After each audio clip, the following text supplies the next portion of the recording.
I'm going to show you a recipe that I hope will be delicious and perfect for this festive time of year when you're having gatherings, cocktail parties, and friends and family around. So my team have asked me, can I take my new cookbook, 5 Ingredients Mediterranean, and can it canapé? Can I take a dish and turn it into a little handheld mouthful of deliciousness? So the first recipe that I'm going to do is potato bombas, which was a recipe inspired by a trip to Spain. It's basically a potato cake with manchego that's oozing through it. It's held together with a little egg. It's got a crunchy outside from the breadcrumbs, and we're serving that on a nice little spiced tomato sauce. So let's see if this, which is normally bigger, can canapé.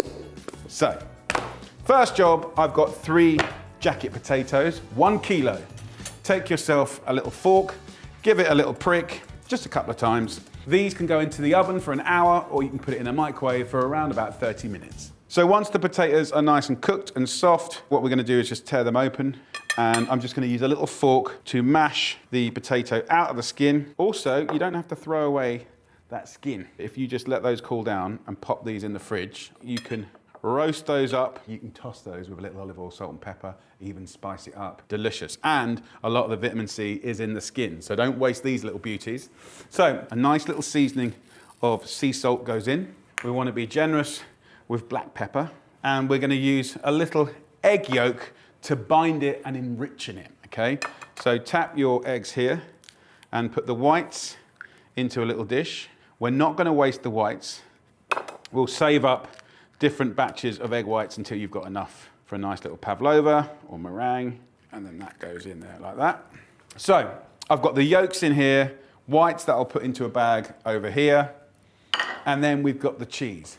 Now, as this inspiration came from Spain, a great cheese that most of us can get hold of is manchego, a really, really fantastic cheese. 150 grams is what you need, so I'll just remove the little skin from the outside, put that to one side. Now, actually, what I'm going to do is instead of grate the cheese, which you can do, I'm going to slice it and dice it. So I'm just going to run the knife through it quite roughly, like that. Put that in to your potatoes here. The egg yolk will enrichen the potatoes, give it a nicer colour, and also help to bind it so it holds together beautifully. This, of course, becomes the base for what is in the book, a nice little fritter, almost like a kind of fish cake size. But we're gonna canapé it, so we're gonna go smaller when we do it now. So just put it up the edge of the bowl like this. That will help it cool down really quickly. Let's just talk about breadcrumbs. So get yourself some nice breadcrumbs, you know, a couple of good handfuls in there, get it into a bowl. And then I've got a nice arrabbiata sauce here. So let's put that in a pan and bring that up to a simmer. So how big do we want our little canapes to be? About that kind of size, big enough to go in your mouth. That's about right, okay? So roll it into a little ball and then just take it off your hands into these breadcrumbs. So you can put that around like that, give it a nice little hug, and that will be fantastic. Let's get a few of those done. So I'm quite excited about this challenge, Can It Canapé? It's making me think about a lot of the dishes that I had in this beautiful book, and can you make it miniature? You can see how easy that was. It was actually really good fun. Get some kids to help you if you've got little ones running around. When you're heating oil, you want to use a thermometer. 170 degrees is what I'm looking for. If you haven't got a thermometer, what you can do is just put like a little bit of potato skin in the oil. And as soon as that starts to fry and float, you know that you're in a good kind of 160, 170 degrees. So look, I'm happy with that temperature. So I'm going to remove, actually let's not remove that bit of skin because it's probably going to be quite delicious. So let's go in with our very first bombas. Carefully plop it into the oil. You want to let these just fry until they're nice and golden on all sides. They take about 5 minutes normally, depending on the exact temperature of your oil, but you want them to be golden and delicious all around. If you're enjoying this, then please click the like button and give us some love, and don't forget to subscribe. Oh, and remember to turn on that notification bell so you know what's happening. Now, back to the recipe. So these have had about 5 minutes and they're getting nice and golden, just gently turning them over with a slotted spoon. You can see some of that manchego starting to escape out, which is quite delicious. So the oozability factor is going to be very high in this recipe. I'm going to take a nice little bowl, something that you can take around your guests. Would you like some? Yes, please. We're going to put some of our lovely spiced sauce in there.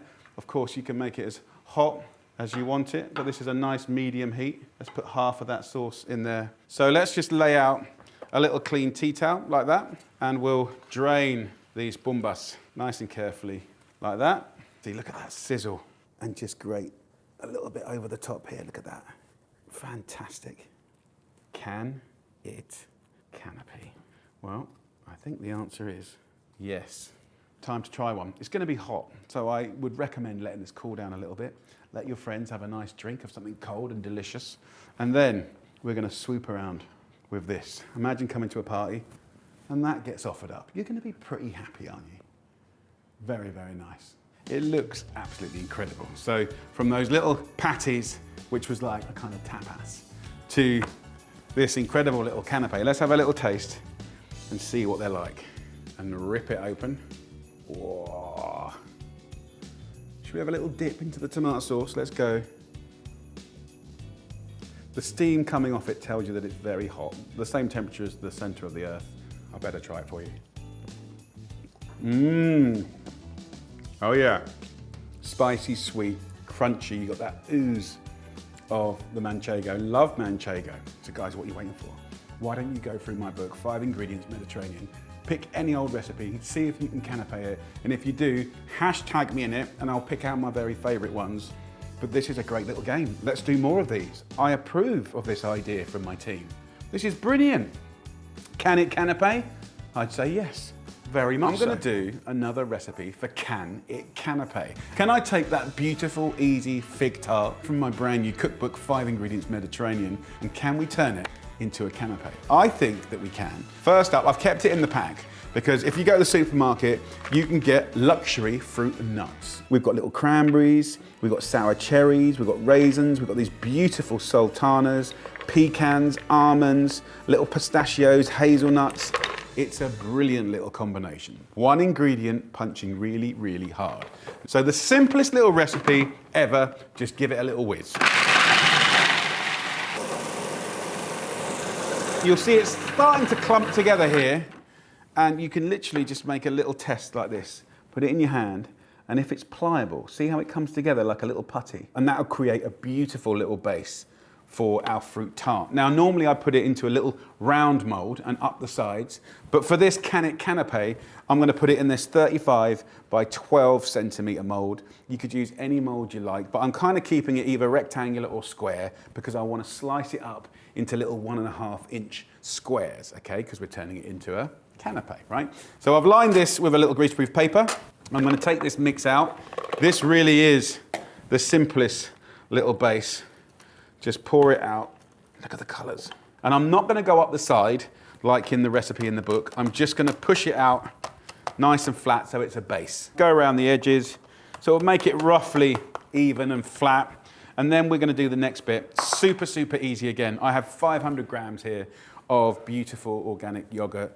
What I'm gonna do is flavor it with 2 things.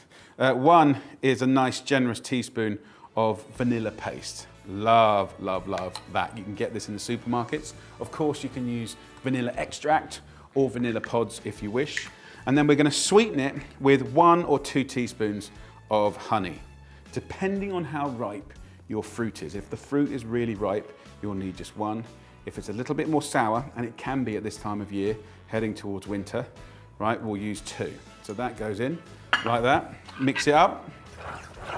You'll see the little dots that you get from the vanilla. So once you've done that, put your mold back out here and we'll put the filling straight in like that, and it'll find its natural level thanks to gravity. If you're enjoying this, then please click the like button and give us some love, and don't forget to subscribe. Oh, and remember to turn on that notification bell so you know what's happening. Now, back to the recipe. So what's cool about this recipe is we're going to use the freezer to create that kind of texture, that thickness. You can freeze that now for like 2-3 hours until firm, but you could do it the day before, the week before, so it's a great job to get done. I've already done one in the freezer, so I can show you exactly what to do. So this is the one that's already been frozen. If you put your hand around the side of the mold, it just helps to soften the outside of the frozen yogurt. And then what you can do is just pop it like that, and then it comes out. So there is the beginning of the Canapé. So slice this into little chunks. Let's go a half across like that. I'm going to slice across here all the way down. Canapé. Let's see. All cut, ready and raring to go. So you can literally pop that back in the freezer, and then half an hour before you want to serve them, then what we can do is take our little chunks of our amazing fruit tart and just distribute it around a lovely board. Absolutely love that. So let's take some different fruits, not specifically one, but the fifth ingredient would be a fruit. The original recipe was fig, but truth be told, my kids are really not that adventurous. I'm not going to lie. They wouldn't eat the fig, right? River would turn his nose up at that. He does like pomegranates. And when you half a blueberry, it is really beautiful. Here's a little cherry. We've got some nice little red currants, raspberries. I think this is a really fun little kind of sweet treat. So there you go. That is my expression, originally from my fig tart, from my new book. That's the original recipe, the lovely fig tart. I love it very, very much. But actually, it does work as a canapé. And I haven't even finished it yet. A little bit of the honey from a height like this. I think it looks great. It's fun. If you took that around a kid's party or an adult's party, that's delicious. That's 5 ingredients working really, really hard. Obviously, I've got different fruits in there, but you could pick one or just react to what's in season. But that's great. Right, let's have a little try.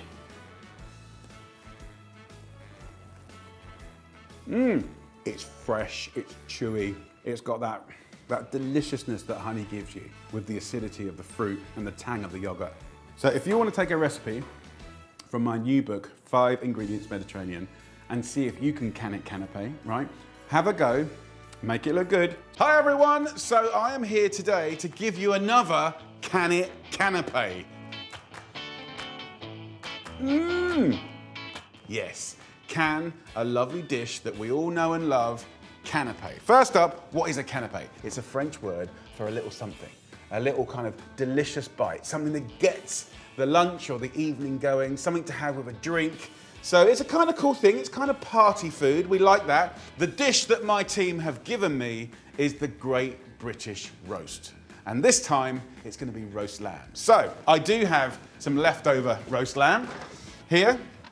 And I also have a little trick, a little ingredient that I buy every single week, that I use every single week, and it's really helpful for making delicious things like canapés. So here I've got some leftover roast lamb. I've got some gravy here as well. I'm gonna take some of this out. This is about 500 grams of leftover roast lamb.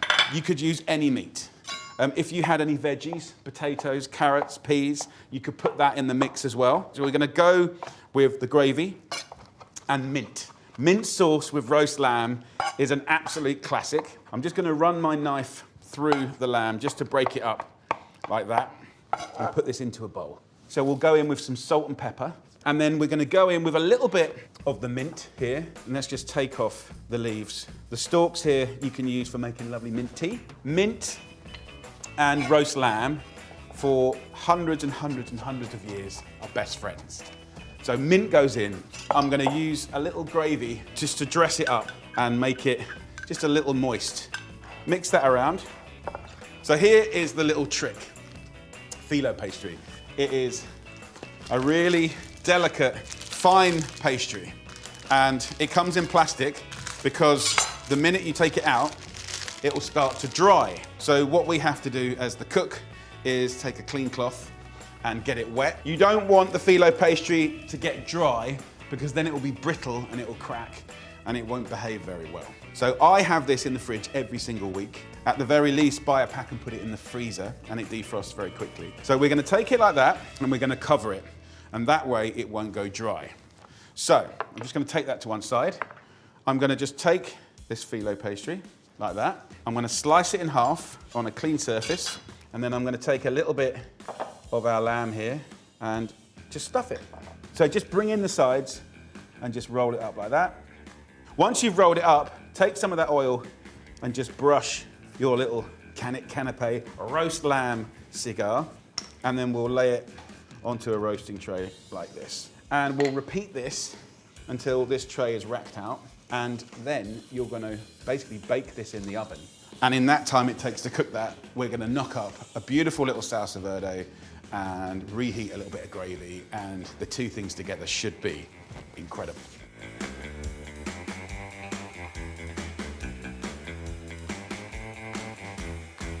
So there you go. This is pure potential.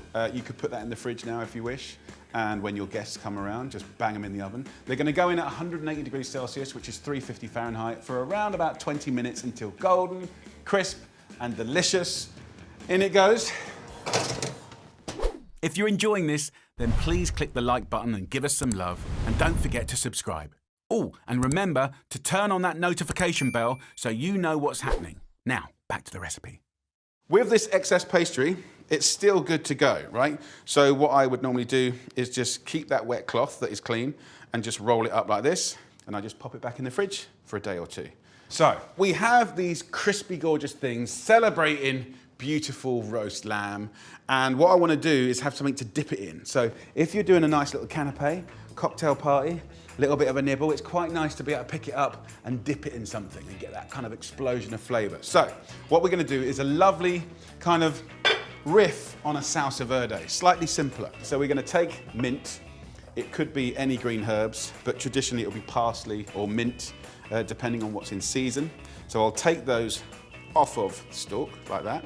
Then we're going to use some capers. So a little bit salty. These are in brine. Just give them a little squeeze. I've got some anchovy here.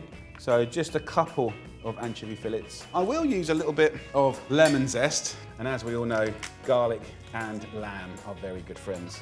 So we don't need loads, half a clove of garlic. You can chop the garlic, or you can actually just use that little grater. Can you see? Going in there like that. So now we can start chopping, and we'll chop the garlic, the capers, the anchovy first and get it fairly fine, and then start chopping the mint. So when it's nice and finely chopped, let's get it into a little bowl. Fragrant mint and capers, just delicious. I'll steal some of that oil from the anchovy, and then I'll just use some olive oil just to loosen the herbs. Then we'll kind of break that with a little vinegar, just about a thimble, a couple of teaspoons. And what I want to do is add some mustard, just to give it a little bit of a creaminess, and a little more oil, just to loosen it. So you can see it's got a nice little drizzle to it. So I'm going to put the salsa verde here, like that. So I'm going to reheat some gravy, because I can't help myself. Just going to rinse that out with a little water. So I'll bring that gravy back to the boil. Kind of just to remind you, this is roast lamb with gravy, been canapéed into these beautiful little crispy cigars. So we're going to take one of those, dip it in the gravy maybe, hit it up with a little salsa verde in the mouth, hopefully explosion, deliciousness, and happiness. Right, let's let those cook, and then I'll show you how to serve.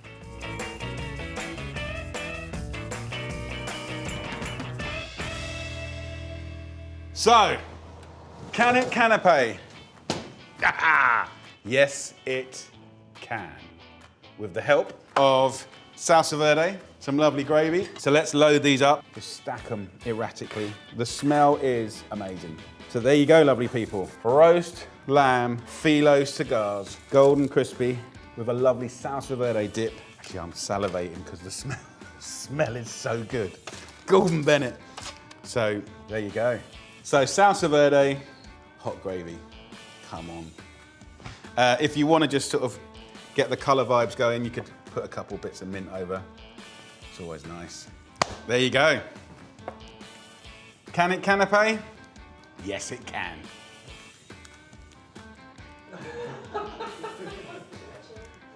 Right, let's take one of our little cigars. Let's have a little dip up in the gravy. Oh, look at that. We've got the gravy. Let's hit this up with some salsa verde. Look at the colour. Oh my goodness. Mmm, it's so good. Mate, if you get some friends around. Oh my God, it's so good. Delicious. Get yourself some Phyllo pastry, make a salsa verde, and celebrate your leftover roast dinners. Enjoy. As it's Christmas, I want to give you some winning combinations that give you a big bang for your buck every single time. Smoked salmon, horseradish, everyday cress, and a bit of lemon. Brilliant. Get some creme fraiche or yogurt. Get some regular horseradish, nice and hot. Season with a little bit of salt and pepper and a little squeeze of lemon juice. Have a little taste. Make sure it really kicks a good punch. Make sure it's hot enough. Get some ciabatta sliced, about 1 centimetre thick, or any toast. Whack it in a toaster or on a griddle pan. Then drizzle with a little extra virgin olive oil. Then get yourself some beautiful smoked salmon and just lay it beautifully, sort of like waves on the bottom like that. So simple, so good. Horseradish creme fraiche.